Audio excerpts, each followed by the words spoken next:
all of you.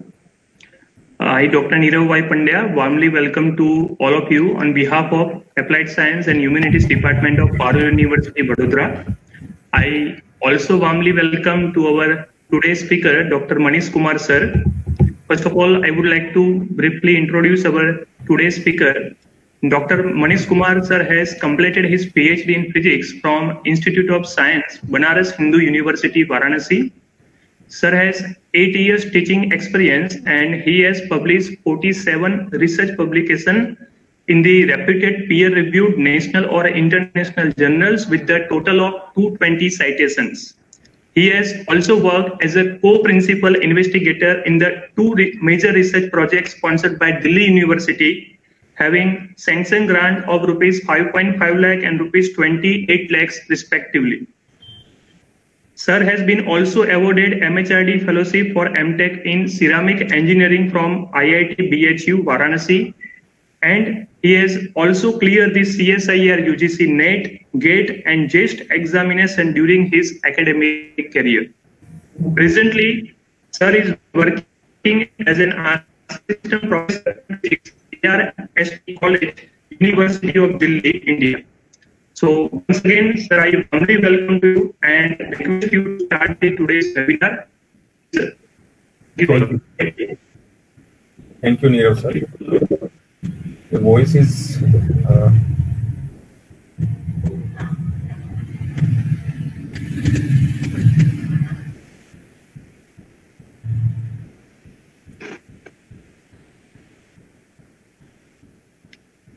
hello. Yes, Nirav sir, can I start? Yes, sir. Yeah, oh, sure. Thank you, sir, for such a nice introduction. First of all, I would like to congratulate and thanks to Dr. R.K. Misra and Dr. Nirav Pandya, conveners of this webinar, and opportunity to me for sharing my work on this platform. My association with Dr. Misra is 7-8 year old. He is my senior, also from one of the engineering college in Greater Noida. At that time, I was working with him as assistant professor of physics. He's a very nice person and helped me a lot on every point of my starting phase of career. So thank you, sir, and for this opportunity and best wishes for this great scientific event. I want to start my presentation.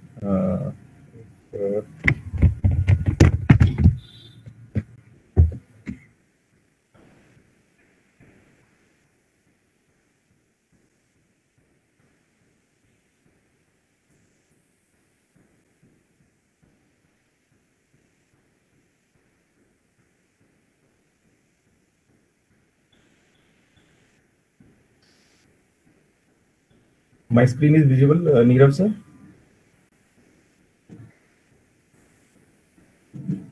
Hello, Nirav sir, my screen is visible?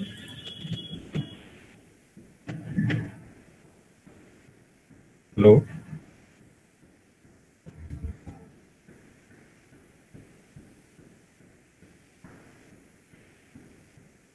Screen is visible, Misra sir? Yes, sir. Yes, sir. Okay. Yes, sir. Yes, sir. Okay.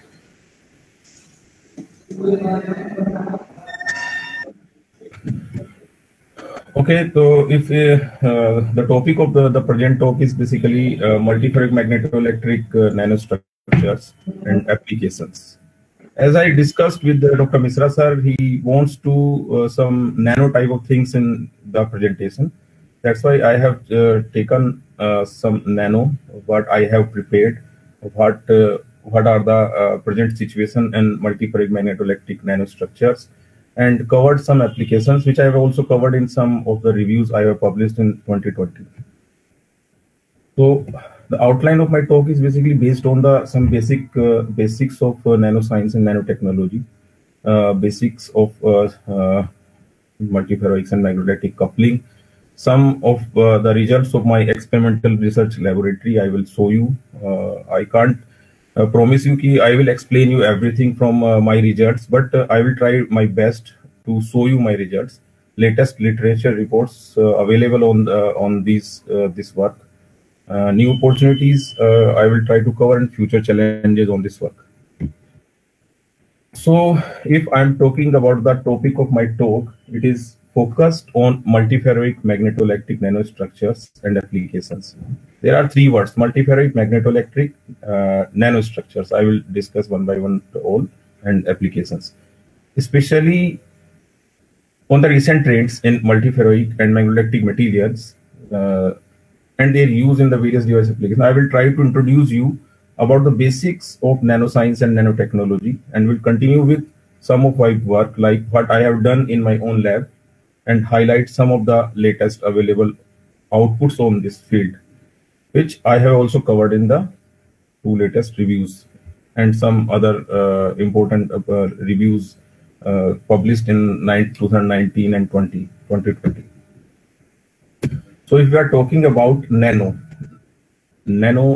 in the word nanotechnology means a billionth, basically 10 to the power minus 9. It deals with numerous structures of matter having sizes of the order of a billionth of a meter. So if we are talking about nanoscience, and I have written here nanoscience and nanotechnology, what is the difference between nanoscience and nanotechnology? Nanoscience is the study of phenomena and manipulation of materials at atom, molecular and micromolecular scale, where properties differ significantly from those at larger scale. If I am talking about nanotechnology, it is the basically nanotechnologies are the design, characterization, production, and application of structures, devices, and systems by controlling shape and size at nanometer scale. So basically, the nanotechnology deals, although the word, if we're talking about nanotechnology, is comparatively novel. However, the presence of functional devices and structures of nanometer dimension is not new. If we are talking about the nano, it is not new for us. It is, in fact, such structures have occurred on Earth as long as life itself.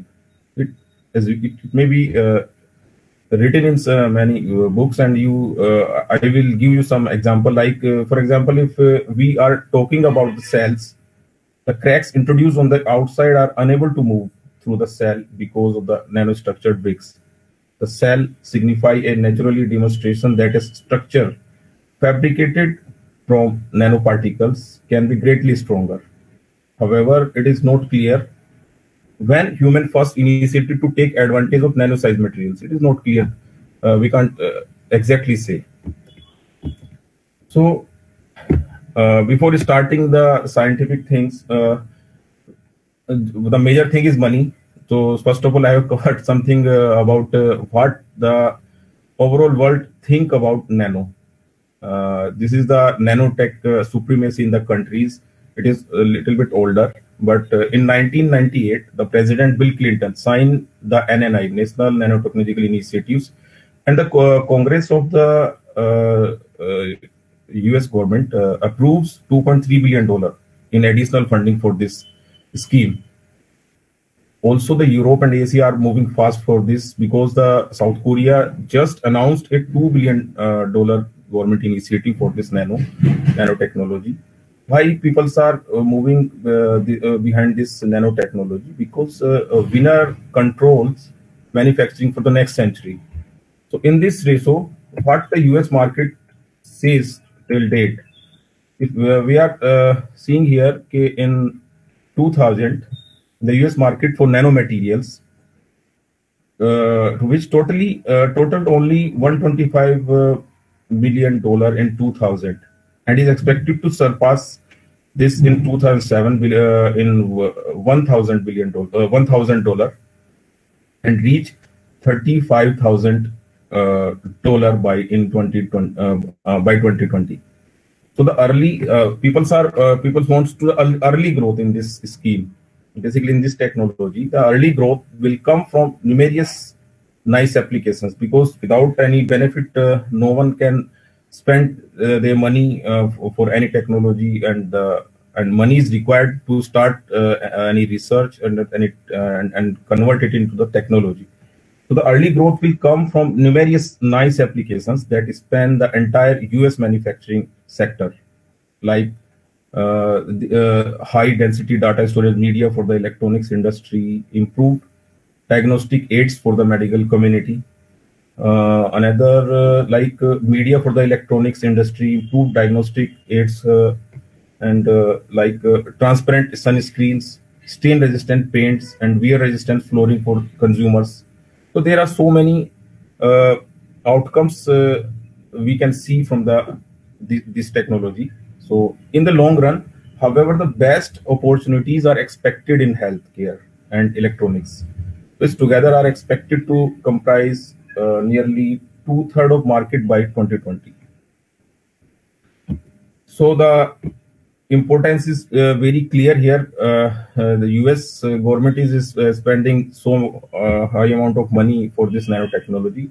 This picture is taken from the Basic Energy Science, Office of Science, US Department of Education. There are two parts, things natural and things man-made. Because the nanometer is difficult to conceptualize, because we cannot experience it by our direct perception. We can't directly feel it by our direct perception. So be careful to know. And I am highlighting here also that nano does not just mean very small. There is no meaning of the nano, it means very small. However, there are numerous forms of matters much smaller than nanometer. Like we can include it in the electrons, atoms, and many molecules which have the dimension less than the nano. So what somewhat the nanoscale is in the in between the various, we can say the nanoscale is in between the very small atomic regime and the larger regime of micro particles and colloids. So from this figure, left hand side are naturally occurring objects. All are the naturally occurring objects of various sizes, you can see. And on the right side, there are the human design objects of various sizes. Many things like head of a pin, yeah, a MEMS device like micro electromechanical device tend to in different range.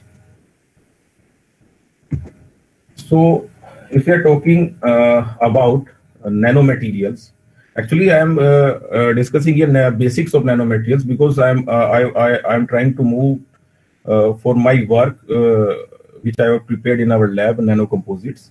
So the basics is, I think, is important to here to discuss the types of nanomaterials. The nanomaterials can occur naturally, or they can be produced by human activity, either as a product of another activity. We can say the incidentally human origin, we can say. And third one, which is much more important, is own purpose. We can design or engineer the nanomaterials by our own purpose with some processes. Our focus is basically on the engineered nanomaterials, which we have own purpose prepared, as these are the design and integrated into products because of the specific characteristic of the nanomaterial. This table is showing three things naturally occurring, like forest fires, sea spray, mineral composites, volcanic ash, viruses. So the naturally occurring, there are many examples of materials that satisfy the size requirements of the nanoscale, but that are produced naturally rather than in a factory or research lab. Like combustion products from a forest fire and volcanic ash are both composed of a range of substances and particles, some of which are on the nanoscale. If we're talking about the incidental human origin nanoparticles, are like cooking smoke. They can produce incidentally, like welding fumes, diesel exhaust, sand blasting. Human engage in many activities that produce nanoscale particles as an unintentional waste product of the process. And the third one, which is much more important, and we are dealing with these in this talk and in the nanotechnology, and comes under the nanotechnology, the human origin or engineered, we can say, own purpose prepared nanomaterials like metals, quantum dots, buckyball nanotubes, sunscreen pigments or nanocapsules, and many things, ceramic nanocomposites, So if we are talking here about nanomaterials, we will be talking about the third class. Like this is the third class shown in the table, is in this table. The particles that have been intentionally designed to be in the nanoscale and are being studied or used commercially because of their novel properties. So the main key difference between these incidental and engineered nanomaterials are that engineered nanomaterials are intentionally designed to exploit a novel feature that accompanies the small size and are typically more well controlled than randomly produced incidental nanomaterials. So this was the thing for the types of the nanomaterials. And if we are talking about the approaches to nanotechnology, there are two approaches very well known: top-down and bottom-up approach. The top-down is basically the etching a block of material down to the desired shape, and we can produce with the help of this many chips and processors. And if we're talking about the bottom-up approach, building materials atom by atom, and for example, like nanoparticles such as C60, carbon nanotube, quantum dots, and many more examples are there. Now, if we are talking about the physical and chemical property changes at nanoscale, if we have a material in the bulk state and convert it into nanoscale, then what are the changes in that same material? Like if we are talking about the bismuth ferrite, it has the different properties in bulk and different enhanced properties in the nanoscale, like color, melting temperature, crystal structure will change, chemical reactivity, electrical conductivity, magnetism, mechanical strength, and many more. So I have already discussed these classes of the categories of the materials and chemical compositions. There are some more like in fluorine nanotube nanowires, chemical composition in carbon, boron nitride, and product, anti-static fabrics. So number of categories we can categorize the nanomaterials, engineered nanomaterials, and their chemical composition and their product examples. Most important, as I think, because it is very hot at that time, the detecting cancer cells. What is it basically? This is the a nano cell without any quantum dot, we can say, a small SiO2 silica sphere with thin gold coating. What is the advantage of this? Enhances the detection of cancer cell in the real time. And what is the role of nano? Particle size affects its response to light. So this is without nanocell, and this is with nanocells we can say clearly detect the cancer cells through this nano. And also an example of the self-cleaning glasses we can say. So there are a number of examples of benefit applications of examples of applications of this nanotechnology. And so these all about the basically basic things about the nano. I am not there are a lot of things about nano, but I have covered the basic things which we can produce interest in front of us for different works for that nanotechnology. So what I have done. So I will do it in the two parts. First, what I have done and what is the present scenario of this topic. So I am writing here the multiferroic magnetoelectric nanostructure. These are the different three words: multiferroic materials, magnetoelectric coupling, and their nanostructures. So if you are talking about multiferroics, so it is also divided multi plus ferroic. So ferroics are different things. So we can discuss what is ferroics.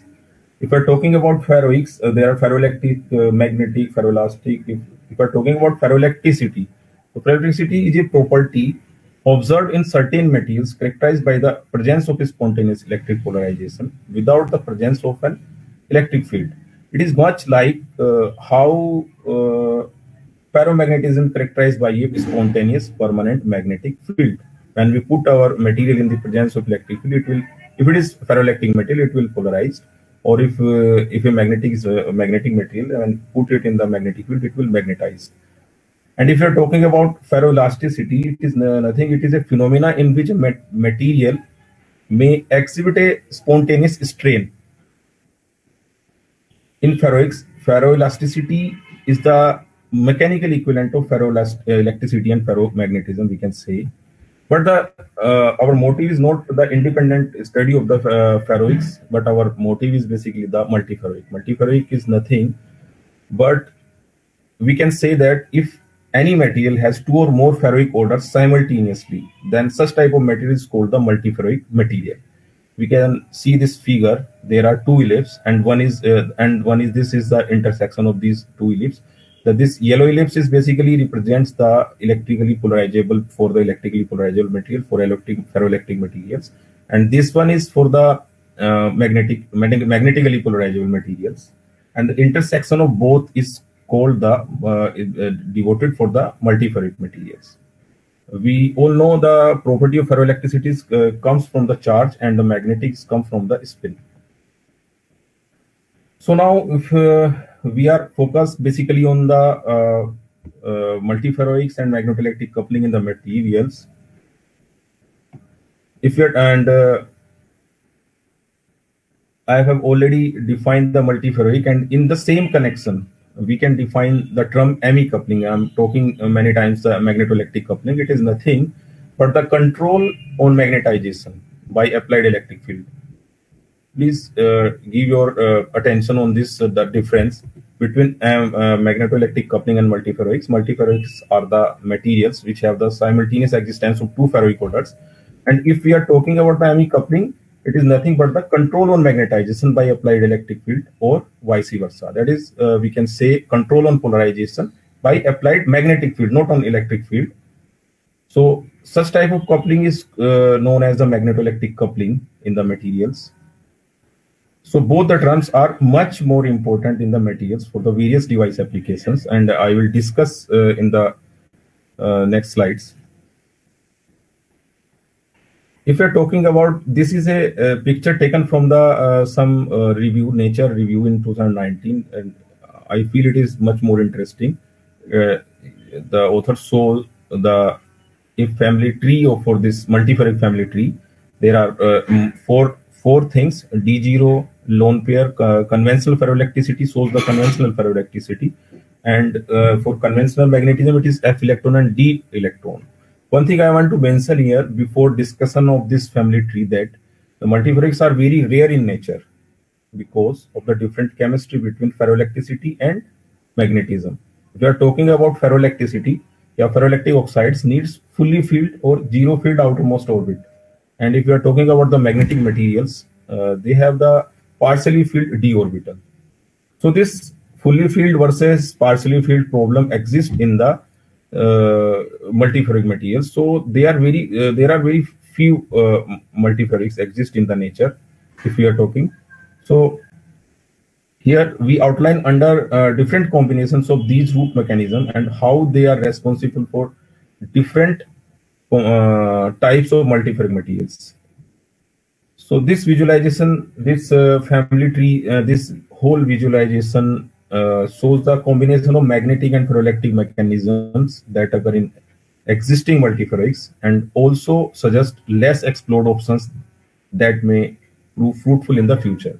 There exist some multiferroics in the nature, like in bismuth ferrite, BIMNO3, TBMNO3, but some we can introduce in the materials through some of the doping or some composite or some solid solution formation. So if you are talking about the conventional mechanism for the ferroelectricity in the materials, this is basically D0-ness. Like for example, if a strong ferroelectric material, barium titanate, a Ti4+ ion in barium titanate, and the lone pair is stereochemical activity, for example, in Pb2+ ion in PbTiO3 or Ge2+ ion in the GeT, can have the ferroelectricity. Like we can note two established route for magnetism also, like partially filled or localized, I have already discussed. That is the F electron and state on the rare earth ions, or partially filled D levels in the transition metals. So there are four things, and like D0ness and a lone pair for the conventional ferroelectricity, F electron and D electron for the conventional magnetism. So these form of four roots of multiferric family tree, which combine in various ways to make up the branches of this tree.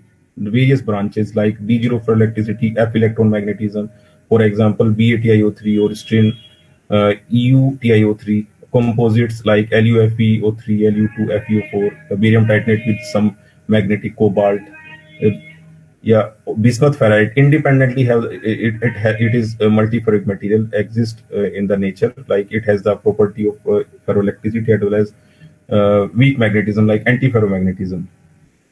So the most obvious strategies for engineering new multiferric involve combining one magnetic.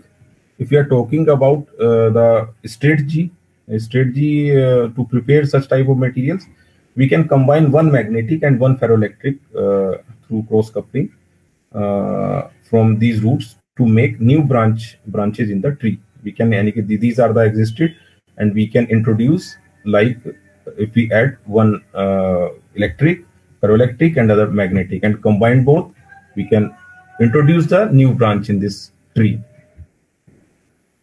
So if we are talking about the magnetoelectric coupling, I have already defined, but the control on polarization by applied magnetic field or magnetization by electric field. It can be measured directly between the two order parameters, or indirectly we can measure it through the strain. So there are many ways to calculate this magnetoelectric coupling quantitatively or qualitatively, but I am showing here what I have done. First, if quantitatively we're talking about, I have done some magnetodielectric coupling type of things through this formula.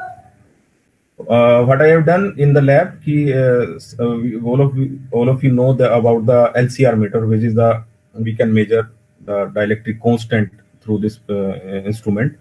When we put our sample holder in the presence of magnetic field and check the variance in the dielectric constant, and calculate the percentage of the change. So we can say the percentage magnetodielectric effect, or the little bit for the quantified value of the magnetoelectric coupling through this measurement. Another one is the qualitative measurement. In this qualitative measurement, we can independently measure the dielectric constant with respect to temperature at some fixed frequencies, and temperature dependent magnetic measurement. If we see the transition temperature of the magnetic transition temperature near the anomaly in the magnetoelectric coupling, also in the dielectric constant near the magnetic transition temperature, we can see that there are some evidence of magnetoelectric coupling in the materials. I have done in some of my samples. Third one, I have done the ferroelectric P loop measurement in the presence of external magnetic field and find the change in the hysteresis loop. If we put our sample holder of ferroelectric setup in the presence of variable magnetic field, we can see the change in the ferroelectric loop, and the change in the loop we can plot with respect to the magnetic field, and we can calculate the magnetoelectric coupling, because the magnetoelectric coupling is the rate of change of polarization with respect to the applied magnetic field. So these are the basic things about the multiferric and magnetoelectric coupling. We have the number of applications through these multiferric magnetoelectric nanomaterials, because I have already discussed through the cross coupling effect. One electric and one magnetic material we can mix. These materials are basically have the ability to address magnetic memory electrically and have the number of applications, like we can use it in these materials can be used in the magnetoelectric sensors, spintronics, data storage and switching devices, actuators, transducers, magnetic field stress sensors, a number of applications. I am focused here in the data storage and switching devices. I will discuss the present status of this application in the coming slides. So this was all about the basic introduction about the multiferric and magnetoelectric materials, and now I'm showing some results I have done in our lab, experimental research laboratory here in Delhi University. I have prepared the LSMO PZT nanocomposite. LSMO basically strontium doped LaMNO3 This is a half metallic ferromagnetic material, and this is PZT. All know this is a strong piezoelectric material, have the strong ferroelectric properties. I have mixed both and prepared the nanocomposite through the sol gel route.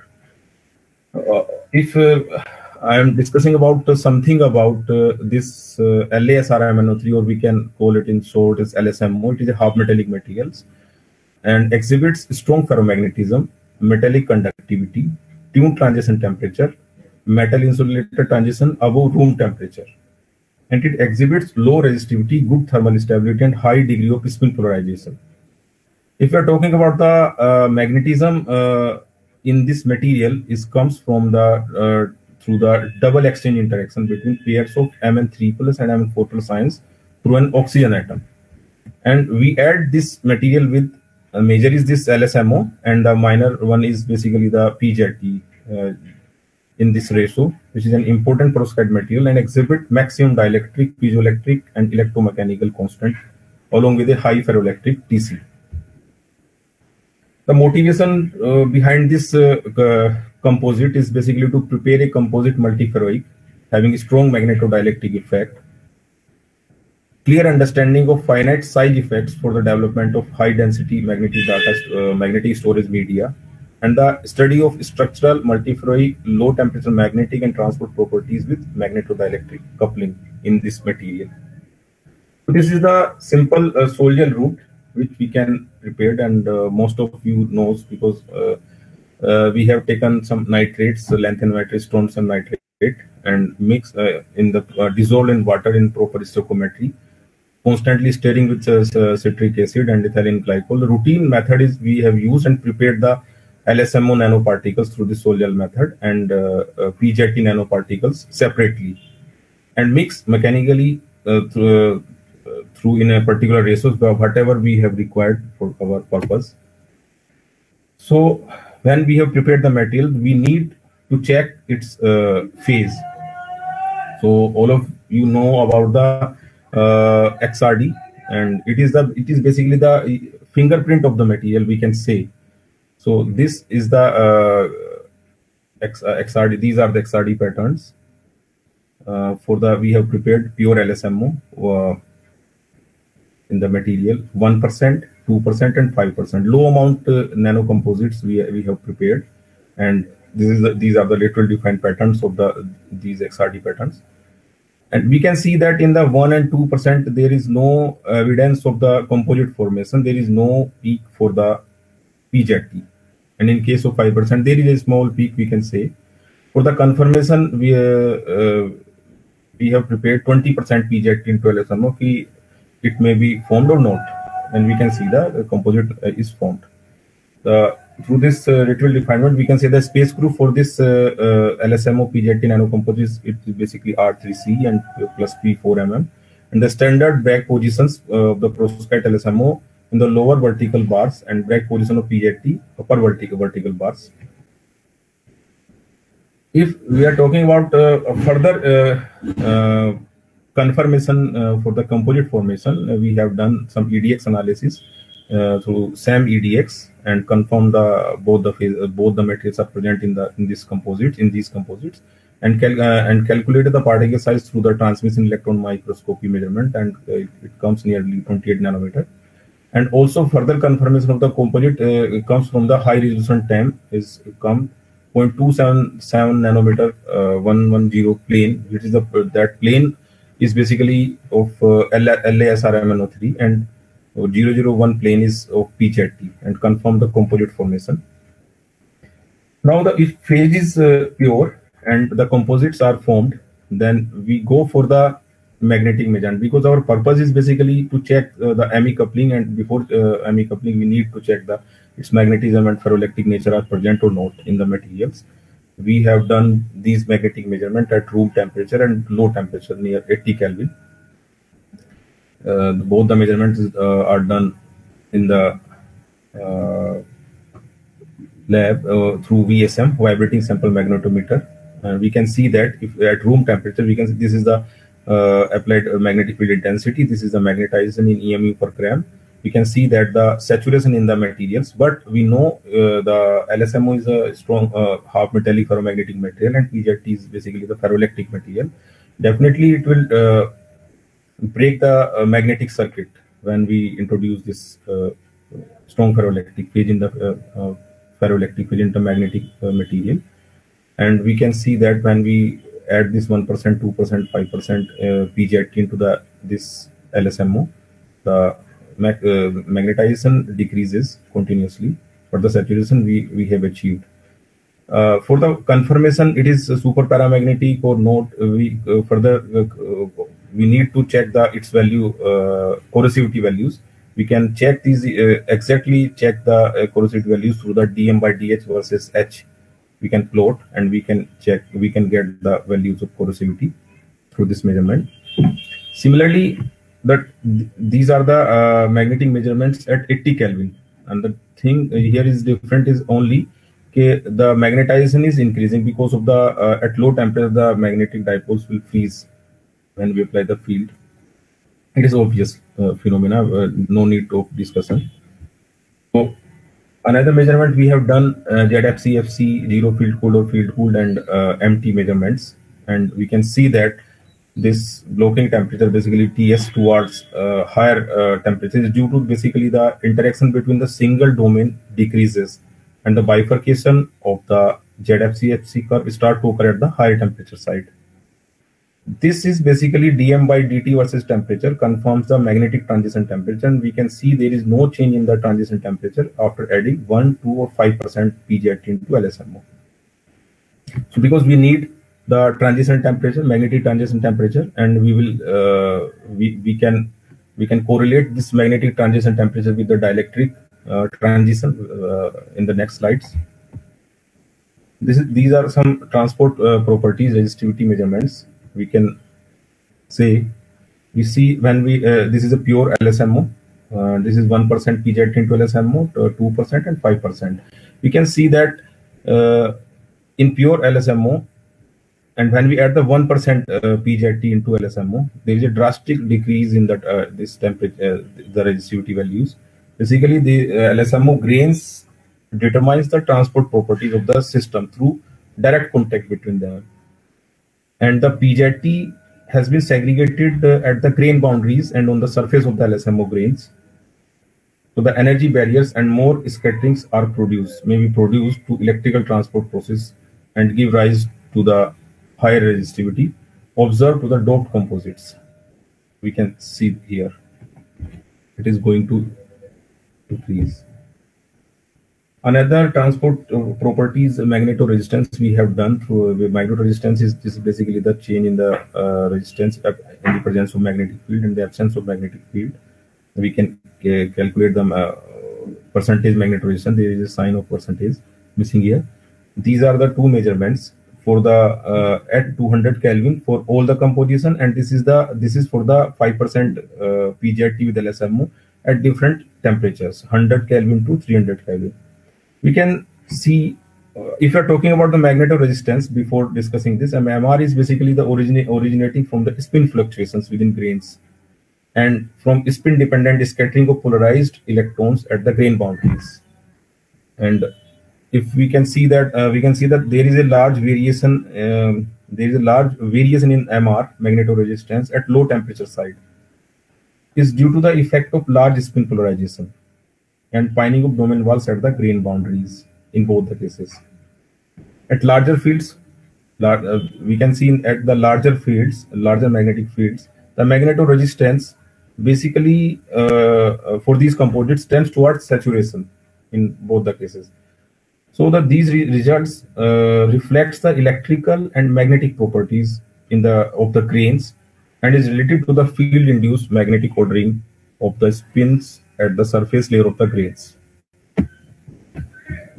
So now this is a most important measurement. Basically, we have required to calculate the qualitatively we can get the evidence of this magnetoelectric coupling, or we can say here another name, magnetodielectric coupling. Through these, this is basically the magnetic transition temperature. I have replotted the dm by dt versus t to the 1 by chi Chi is basically dm by we can replot it only. So we can see the magnetic transition temperature is 360, and this is the dielectric constant versus temperature at some fixed frequencies, and we see some dielectric anomaly around this 360. So we can say that if we have the dielectric anomaly near the magnetic transition temperature, there may be some evidence of magneto-electric coupling in the samples. These are the loss curves. And another one, we have done quantitative measurements for the magneto-dielectric coupling. I have already discussed this measurement through how we can measure this magneto-dielectric coupling quantitatively. Dielectric constant in the presence of magnetic field and in the absence of magnetic field, multiply 100, we can calculate the percentage change in the magneto-dielectric coupling at different frequencies, and we get the maximum value 1.34 at 1 kilohertz for this 5% PGT into LSMO. So if we conclude these results, we have achieved enhanced transport properties, magnetoresistance resistivity, and qualitative as well as quantitative magnetodielectric coupling in the samples. So quickly, I will go through this another composite I have prepared, LSMO. This is basically lead-free material, barium titanate. I have done again purpose-wise and published in a paper in Applied Physics Letters. So already I have discussed about the perovskite LSMO, and all of you know the strong ferroelectric lead-free barium titanate is a prognostic candidate with excellent dielectric behavior and shows Maxwell-Wagner polarization. And the motive is basically the study composite multiferric functionalities and interfacial effects. These are the structure. This is the structural analysis for this, and we have prepared the composite formation and confirmed through this XRD patterns. I will not go in detail again. The tetragonal phase of this barium titanate is confirmed from the presence of this 002 and 200 plane, and the particle size is measured nearly 35 nanometer using the device error formula, and confirmed also from TEM, but not showing here. This is the magnetoresistance, and the reasoning is same. In case of this LSMO barium titanate composite, and magnetoresistance of all these all nanocomposites, basically here is LB5, and these are all the composites at 77 Kelvin. Magnetoresistance of all nanocomposites decreases continuously in all for all the cases with decreasing the temperature. When we can see here, when the temperature is decreasing, this is 300 Kelvin, 250, 200, 150, 100 Kelvin. It is decreasing continuously as it is originates from the suppression of spin fluctuation within grains. I have already discussed in the LSMO PGT, and the grain boundaries do not contribute to the magnetoresistance. Again, this is the measurement for the magnetization versus temperature and dielectric constant versus temperature, and we can get the magnetodielectric coupling here.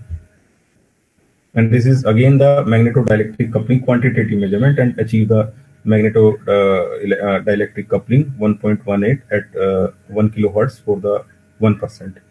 There are some different things with this barium titanate in comparison to the PGT, and achieve enhanced percentage magnetoresistance change in the materials, and qualitative as well as quantitative magnetodielectric coupling in the samples.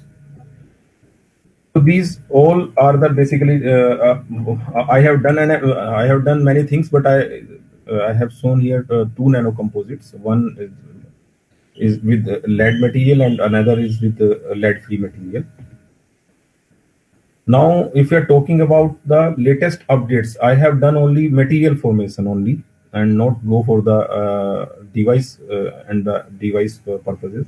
But what are the latest literature results? Because many of you are new in this field, so you need some interesting things also. What the present scenario of this topic that I am discussing here in few slides.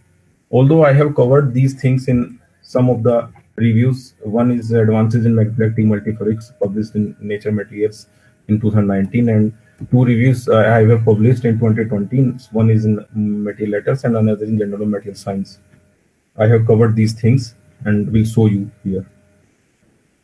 So this is basically the temperature-dependent polarization magnetization coupling here. This is the temperature-dependent polarization magnetization coupling measurement through pulsed E-field experiment in multiferric Fe3 phase of Y-type hexaferrites. So in this experiment, basically, I want to brief one thing here. This at low temperatures, if you are come on this figure, at low temperatures, the polarization magnetization coupling is high compared to high temperature. At high temperature, the ME, this is magnetization is low. Where it is weaker and domain, if we are talking about high temperature, the multiferric phase remain in the material. So the purpose is basically the room temperature ME coupling. If the room temperature ME coupling in some materials is high, then it is a good magnetoelectric material that we can use in various device applications. So in the series experiment, there are a number of experiments on this. For this attempt, there are some new studies which are focused on core cell structures also. Both polymer and organic based nanocomposite films have also attracted attention. If this is important thing here, we can see non-volatile electrical manipulation. This is basically the magnetic, we can say the magnetic tunnel junctions, and on the ferroelectric substrate, PM and PT substrate. These are the heterostructures, magnetic tunnel junction on the substrate of this PM and PT ferroelectric substrate. The advancement of this, the new generation memory devices, basically, if before discussing these things, I want to discuss something about this MTJs, the advancement of new generation memory devices, the integration of the spin degree of freedom, that is, we can say the field of spintronics with multiferrics is of great interest. If we have the multiferric material, strong multiferric material with strong magnetoelectric coupling, then it can be used in various memory applications. So in this series, the integration of these two principles, the multiferrics and magnetoelectric coupling, opens a new direction for electrically controlled and energy efficient magnetic tunnel junctions. Very few attempts have been made till now experimentally to modify the magnetoresistance in magnetic tunnel junctions through electrical means. I'm saying, again repeating this sentence because it is important that there are very few attempts have made experimentally to modify magnetoresistance in magnetic tunnel junctions through electrical means. So further different structural approaches have been made to incorporate electrical controls in magnetic tunnel junctions, and the energy efficient operations need room temperature giant and non-volatile electrical operations of magnetoresistance in magnetic tunnel junctions without biased magnetic field. If we are talking about these figures or this slide, it is taken from some Nature Communication in 2019 published for the non-volatile electrical manipulation of MGO-based magnetic tunnel junctions on ferroelectric substrate. This is a schematic representation diagram of magnetic tunnel junction stack on ferroelectric substrate PM and PT substrate, and their magnetization measurement in the presence of electric field to study the electrically driven magnetoresistance in magnetic tunnel junctions. Basically, these investigations predicted strain-mediated magnetoelectric coupling for the system, which is the direct consequence of electric field-induced magnetization in the magnetic tunnel junctions. So, if finally we can say that these findings provide an easy path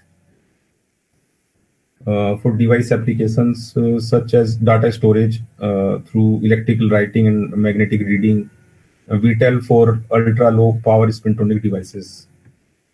So, if someone is interested in these type of applications and wants to know some better things or more things about these the applications of these type of memory applications, you can go with these papers which I have written here, Nature Communication in 2019. Another important thing I want to mention here, MESO, meso logic. Before starting anything to it, I want to draw your attention on this meso. What is meso? Meso is nothing but basically it is the magnetoelectric spin orbit logic. Magnetoelectric spin orbit logic. In the present scenario, this meso device technology, before we start discussing this device, I want to discuss something about this meso technology. It has grown substantial attention nowadays. The operation of such devices is based on ME spin orbit interaction, magnetoelectric spin orbit interaction switching, and topological conversion of spin to charge. Basically, this meso technology is based on the magnetoelectric ferroelectric switching, which has superiority over the complementary metal oxide semiconductor technology, CMOS technology. All of us are very well aware about the CMOS technology in terms of switching speed.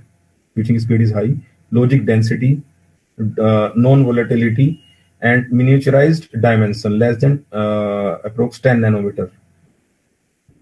So one thing here is important to note. The meso devices are generally made of advanced quantum materials. We have prepared some material. People are preparing number of materials and check their magnetoelectric coupling, it's a type of things. So the generally meso devices are generally made of most advanced quantum materials such as high spin orbit coupling oxides, ME materials, high ME coupling materials, and topological state of matter, that is for switching and detection at miniaturized dimension with improved functionality for number of computing applications. So if you are talking about this figure shows the low voltage charge based meso device which intersects with cascaded logic gates and its operation in terms of inverter transfer function. Basically, this device, as whole things are discussed in some of the publication in Nature in 2019, which I have taken here. So this device basically offers the scalability. If we are talking about scalability, low resistivity, non-volatile, enhanced logic density, switching energy, and ultra low energy capable charge-based intersects as compared to CMOS technology. So it is clear. Basically, I have taken this intentionally this paper because it is basically prepared through the bismuth ferrite, which is basically naturally present in the nature. So the selection and better functionalities of multifunctional materials used in such cascaded structures play a vital role for the applications with improved parameters in terms of you can say in switching speed for operation, low power consumption, enhanced storage capability, and low voltage operation. So there are, I think, Neerav sir, I think we have 10 minutes now. Yes, sir. Yeah. Yes, sir. I will wind up it. Another application you can say here is this is the photovoltaic behavior of Fe, BFO, LSMO, STO. Basically, the Fe is non-iron, BFO is basically bismuth ferrite, BiFeO3, and this LSMO we have already discussed, LaSrMnO3. STO, strontium, basically this is the substrate, SRTiO3 device for the non-volatile memory applications to photovoltaic behavior. In general, if you are talking about the photovoltaic effect in the ferroelectrics, it has been proposed for information transfer and storage. Yeah. Then I will not go with more detail with this figure because it has we have less time.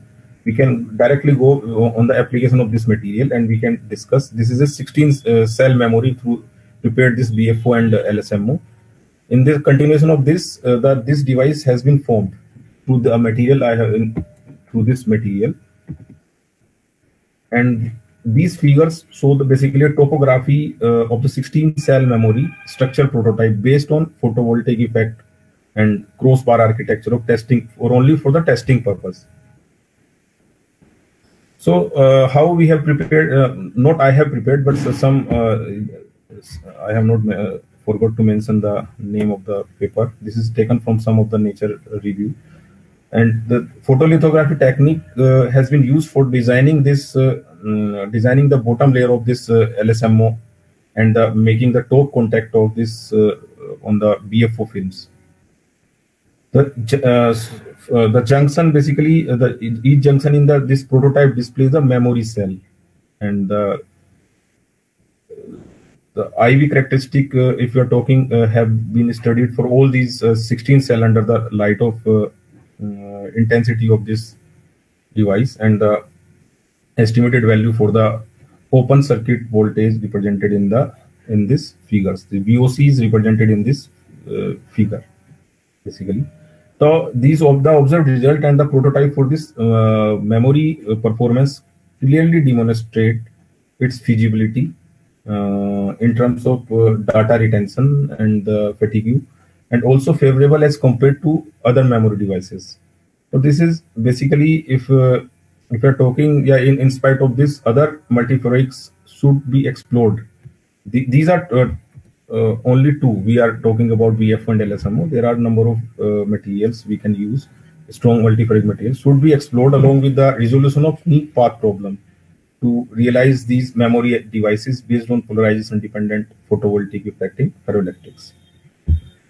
So these are, I have covered some of the latest applications of these materials, and covered in some of two of my reviews, and some of in the latest Nature or some good journals. So if you're talking about the opportunities, with the opportunities and challenges of these multifunctional materials, a lot of research is underway to achieve more significant multiferroic and magnetoelectric materials goals. So improvements in the understanding of the chemistry, structure, and atomic architectures of these materials are vital to tailor properties. We can tailor the properties of these multiferric materials. So based on the research on multiferrics for its science, engineering, and tremendously fruitful properties, such as ME coupling, the researcher have explored some applications for the various devices. Not we can say these are commercial till now, but maybe in the future they will be commercialized.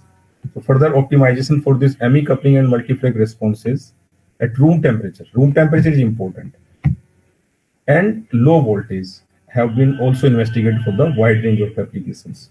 If you are talking about the challenges I have mentioned here, this slide is much more important for if someone is beginner in and wants to enter in this field. You can take a snapshot of this slide. It is much more important. Each line is a problem for the in this multiferroic and magnetoelectric materials work. The room temperature ME coupling is required. Low leakage and high remanency in the materials is required. New exact mechanism we are looking for the achievement for ME coupling. Control and understanding of dynamics of the switching. Exploration of quantum criticality. Ultra thin films with robustly coupled ferroelectric magnetic order parameters at room temperature. Reduction in the voltage near 100 millivolt for the materials. And develop a design for ferroelectric material with ultra low power and stable polarization. This is a big problem. Stable polarization is a big problem for till now. So the compatibility with conventional silicon technology, we are fighting with the silicon technology. So the compatibility with conventional silicon technology processing method need to be addressed for new generation device applications with improving functionalities. So if I conclude, in the present talk, I have covered basics of nanoscience and nanotechnology, some discussion what I have done on LSMO, barium titanate, and LSMO PZT nanocomposite formation and achievement of better ME coupling in our lab. Critically focused on latest updates on multifunctional multiferric magnetoelectric nanostructures through advances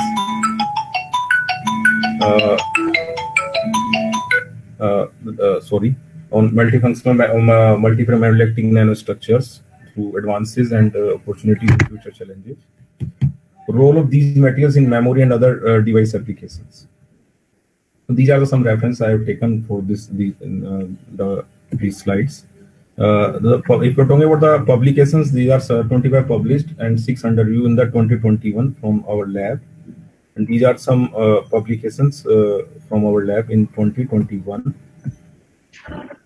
And these are some contact details. You can contact me on this email ID or this mobile number, or follow me on or our lab on this ResearchGate or this Google Scholar account. Now, if you have any question, you can ask me. Thank you so much, sir, for a very informative session for all of us. We will just entertain only one question due to time limitation. Is there any question from anyone?